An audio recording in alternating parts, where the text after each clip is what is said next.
Graça e paz em Jesus a todos.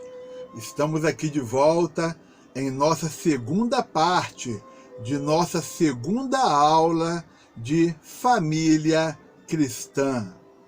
Dando aqui a continuidade, nós estamos aqui verificando a posição do marido. E dentro deste ponto, a posição do marido, nós estamos verificando os 5 verbos que definem a ação do marido, em continuação, certo? Nós já vimos 2 verbos, que é o amar e entregar-se. Em terceiro lugar, santificar. O amor visa o bem da pessoa amada. O amor não torna a vida do outro uma prisão, uma antessala do inferno, de maneira alguma. O amor visa o bem da pessoa amada e não a sua ruína. Muitas pessoas dizem que amam, mas transformam a vida da pessoa amada numa tragédia. Esse amor sufocante, doentio, possessivo e ciumento é uma distorção repugnante do verdadeiro amor. Em quarto lugar, outro verbo, purificar. O amor busca a perfeição da pessoa amada. Uma esposa amada é protegida e santificada pelo amor do marido. O marido protege. O marido santifica, purifica. A falta de amor expõe o cônjuge a perigos. Quando um cônjuge é mal amado em casa, ele se torna vulnerável. Muitas quedas dolorosas acontecem por carência afetiva. Muitos cônjuges caem no laço do adultério porque não recebem em casa atenção e amor do cônjuge, do seu esposo, da sua esposa. E vamos falar rapidinho sobre esse assunto aqui. Essa questão de carência é um negócio alimentado pelo mal, pelo diabo, pelo pecado. Ninguém comete um adultério porque virou a esquina. Ninguém vai falar assim, eu adulterei porque eu virei a esquina, apareceu uma pessoa, conversa para boi dormir. A pessoa, para cometer um adultério, a pessoa já está brincando com esse pecado, já plantou uma semente, está regando, está fazendo esse negócio nascer dentro do seu coração, dentro de si. E o que acontece? A pessoa vai regando esse mal. Não é virando a esquina. A pessoa já está brincando, já está trocando olhares, já está sendo cobiçada, já está cobiçando, até o ponto em que vai culminar no pecado, na traição, no adultério, na prostituição. Mas não venha me dizer que é virando a esquina, não, que nós somos pessoas adultas. Esse negócio de, eu adulterei, é outra mulher, não sei o que, tal, mas não é amor. Mas Deus não está no negócio. Deus não está nisso. Está errado. É pecado. É contrário ao teor das Escrituras Sagradas, da Palavra de Deus. Estou deixando bem claro, porque alguém pode ter, de repente, alguma dúvida na cabeça, e eu digo para você, desculpa esse negócio de, foi virando a esquina, foi nada. Pecou porque alimentou o pecado, alimentou o desejo, alimentou essa carência afetiva, alimentou, substituiu. Mas a esposa não ajudava, o esposo não ajudava, e você ajudava? Mas ele não era um príncipe e você é princesa? Mas ela não era princesa e você é príncipe, por acaso? Você se pôs na posição de príncipe? Aqui a pancada come solta, meu irmão, porque tem que falar a verdade. Vambora. Vamos lá. Em quinto lugar, apresentar. O casamento judaico tinha 4 etapas. A primeira etapa era o compromisso do noivado. Esse compromisso era assumido diante de testemunhas, onde se firmava uma aliança. Um noivado só poderia ser interrompido pelo divórcio. José era noivo de Maria, ou seja, estava comprometido com ela e não poderia deixá-la, senão por meio do divórcio. A segunda etapa era a preparação. A segunda etapa, a preparação, quando o noivo pagava o dote pela noiva e a noiva se preparava para o casamento. A terceira etapa era a procissão do noivo, com seus convivas, ao som de música, até a casa da noiva. E, finalmente, a festa das núpcias, quando o noivo levava a noiva para casa. Todas essas etapas nos falam do sublime relacionamento de Cristo com a igreja, com a sua igreja.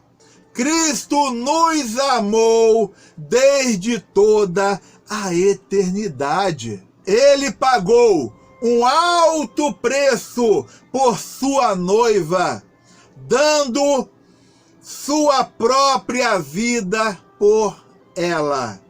Agora, a noiva está se preparando para a chegada do noivo.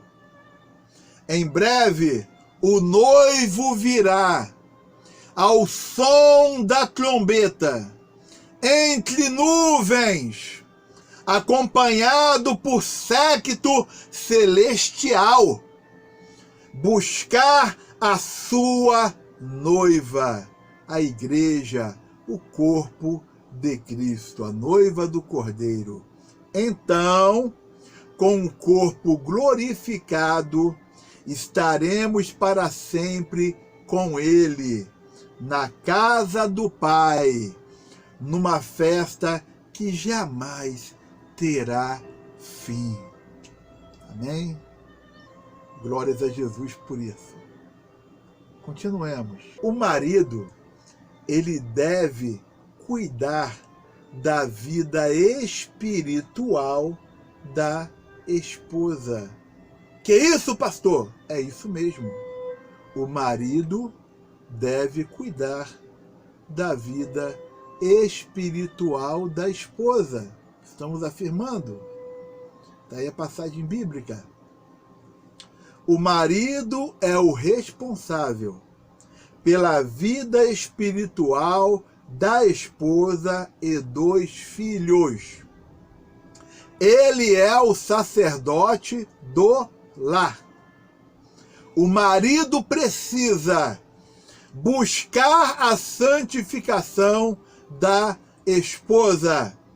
O marido deve ser a pessoa que exerce a maior influência espiritual sobre a esposa, sobre sua mulher, sua esposa. Ele deve ser uma bênção na vida dela e liderá-la espiritualmente. O marido tem a obrigação de liderar espiritualmente a sua esposa. O marido deve ser um homem de Deus. Sim, um homem de Deus. Estamos falando da família cristã. Não estamos falando de outro tipo de família. É a família cristã. Então o marido deve ser um homem de Deus, de verdade. Seu alvo é ser um homem cheio do Espírito Santo, que tem uma linguagem abençoadora e atitudes edificadoras. Linguagem do homem e a linguagem da mulher tem de ser respeitosa. Mas, pastor, aqui em casa já acabou o respeito. Então, reúnam-se, sentem-se, conversem e, por favor, façam a coisa certa. Voltem ao respeito mútuo. Corrijam-se. Tira essa facilidade do xingamento, de falar palavras impróprias. Tire essa facilidade. Isso tem que ser um negócio muito difícil, que não ocorra na tua vida. Tire isso. Tenha paz, purifique a sua vida. Tenha purificação, santificação. O marido precisa ser um intercessor, um encorajador, um consolador e um aliviador de tensões. Nada fere mais uma mulher do que palavras rudes e atitudes grosseiras. Nada destrói mais a vida interior de uma esposa do que ter um marido amargo, crítico e truculento nas palavras e atitudes. Observem bem a maneira como o marido trata a esposa, a grosseria. É só pancada, é só burdoada. Está errado. Outra coisa, quando acontece uma separação, um divórcio, por mais que uma parte acuse outra parte, sempre os dois têm culpa, certo? E um esposo, um marido, um homem de Deus, ele é tanto homem de Deus na igreja, quanto ele é homem de Deus em casa. O mesmo fogo de Deus que cai dentro da igreja tem de ser o mesmo fogo de Deus que cai dentro da sua casa. A mesma unção do Senhor que você sente ou tem ou que existe dentro da igreja, nos cultos presenciais, tem de ser a mesma unção dentro da sua casa. O mesmo Jesus que está na porta para recepcionar a sua vida quando você vai à igreja, tem de ser o mesmo Jesus que abre a porta da tua casa para você entrar. Ou quando você chega na porta da sua casa, quem abre a porta é o capiroto. Tem que ser Jesus. Certo? Um outro assunto que nós temos aqui, a comunicação. E dentro da comunicação, nós temos aspectos gerais. A comunicação é essencial para o bom entendimento. Deus nos criou com a capacidade de nos comunicarmos de diversas formas. A comunicação nos ajuda a conhecer os outros e compreendê-los.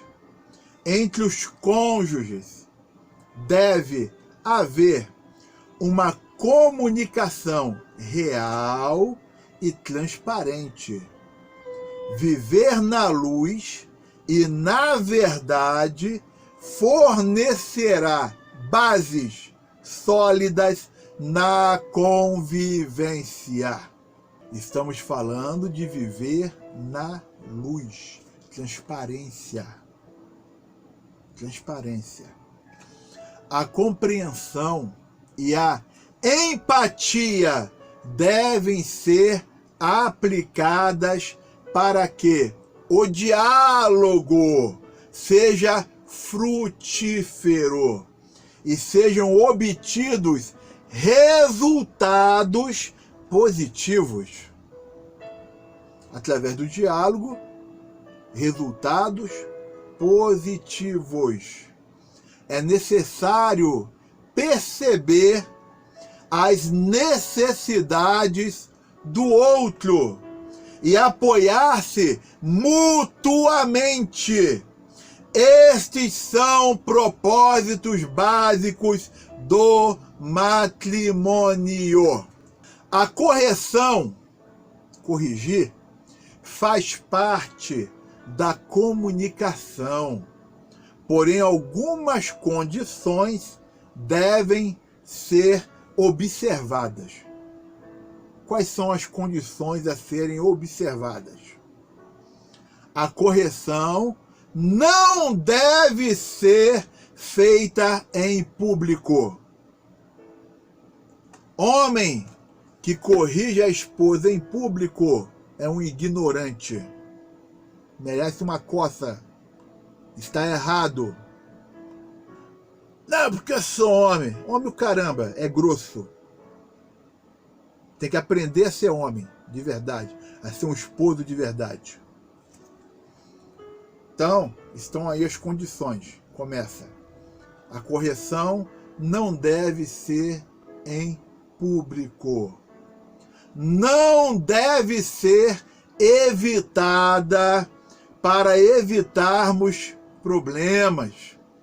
Se deixarmos assuntos sem serem resolvidos, eles voltarão a aparecer mais tarde e com maior intensidade. Tem gente que corre, é igual criança nova, igual criança pequena. Quebrou um vaso, não quer conversar sobre o assunto. Bagunçou, não quer conversar. Não.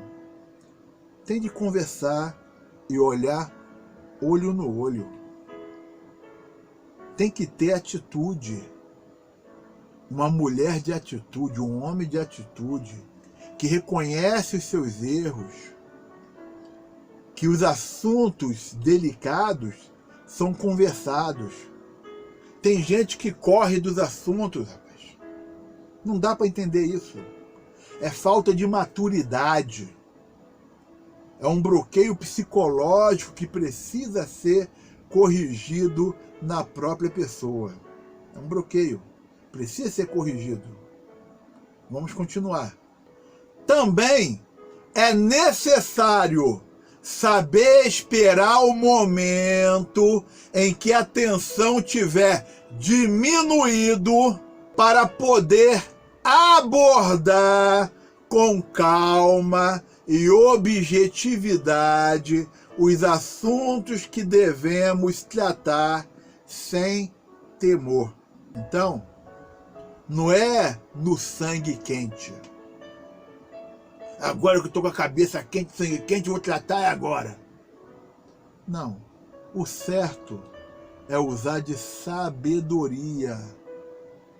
Espera suavizar a tensão, espera suavizar a situação, e como um homem crescido e como uma mulher crescida, pessoa adulta, sentar-se-ão e vão estar conversando,